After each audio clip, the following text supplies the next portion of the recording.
I gotta stop saying you can get out of the interview because people keep making it. You're kicking yourself now if you're not playing. So I would prefer if we have a loft wedge.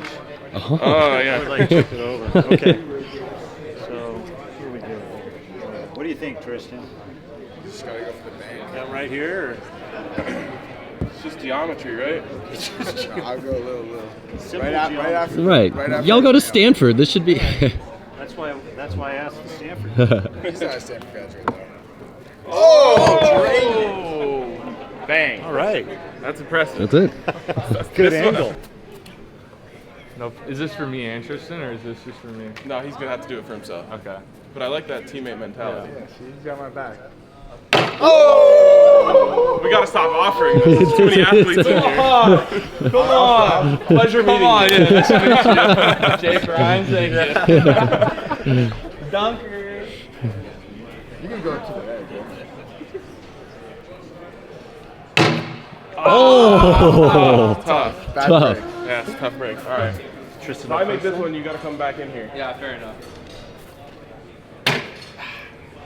All right. I'll come back in. Right. He's a good dude. Yeah. I'll do it, dude. You're not the only coach coming from FCS to the Pac-12 this year. Coach Prime doing the same thing. Curious what you think kind of just about that transition for maybe each of you. Yeah. For me, it's been fun. For me, football is football. The recruiting part is different. Obviously, Stanford we're going to recruit nationally. We have to find the quality student athletes, and the draw that we have, we can do it on a national level. But the football part of it is football. I mean, I was a high school coach for 14 years. Players are a little bigger and a little bit faster, but the schemes and those things it's just football. So for me, it's been great. I love being at Stanford, love being in the Bay Area. And it's been a great transition. Obviously we've seen the roster turnover, and I think, kind of like us, we've had a lot of roster outflow, but I think nowadays in college football there's so much turnover of players and guys transferring. You really don't know at the beginning of the season what a team's going to look like. So I think right now it's kind of where everyone's thinking about them, but yeah, we'll see. When season rolls around, I think you'll have a better idea of kind of their identity and what they're about. Is that a game you get excited for just because there's a lot of attention around them? I mean, I'm excited to play them just because that's a cool stadium, it's a cool environment. I played there my freshman year. That was like one of the first few games I played in, and it's a cool spot. So I'm definitely excited to play them and be up there. We agree. It's a cool spot too. At Colorado, the last few years, they really struggled to retain players because of the portal, and mostly because they had some transfer restrictions. Just being at Stanford, what are the difficulties of trying to build a team in the transfer portal era?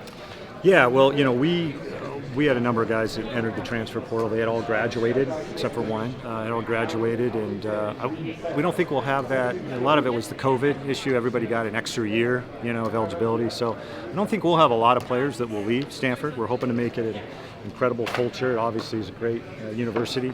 And if you're smart enough to come to Stanford, you're going to stick around to get your undergraduate degree, right? So this year it's a little bit of an anomaly, and we lost some guys. But I think in the future, there's not going to be a huge turnover on our roster. And I don't really want to live in that world, to be honest with you. I don't want to bring in 20 or 30 new guys. I'd rather have the same team, high school players, develop them over a 4 to 5 year period. If you're doing a good job coaching, they should get better each year. And then being able to build a team culture that's based on love and gratitude and mindfulness and being really competitive and establishing that with the same guys over a 4 to 5 year period. I think we're going to be a little bit of an outlier. We're going to be different than most places, and I really like that. You are no stranger to turning around a program. So what's the secret? I don't know if there's a secret. I think one is hiring really good people. So for me, I want people that are driven by love, that love coaching, that would do it for free if they could. I did it for $2,000 a year at Folsom High School for 14 years. So I love football. All I've ever wanted to do was play and coach football.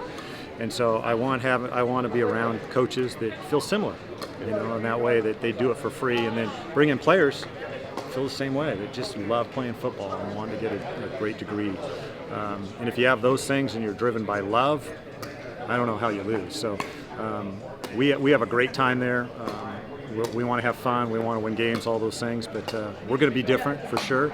And luckily we've been able to be creative enough, I think, as coaches to have some success. And we got a big challenge coming to Stanford. It's an unbelievable conference, as you guys know. So we got our work cut out for it, but it's a great challenge. We're really excited about it. Who's the toughest DB you faced in the Pac-12 so far? Toughest DB. I would probably say I've faced off against Christian Gonzalez twice. Actually, my freshman year, we played him COVID year when he was at Colorado, and then we played him last year at Oregon. And his athleticism, size, speed, it's really just unmatched. And he's a really good player, as shown for the Patriots. Yeah.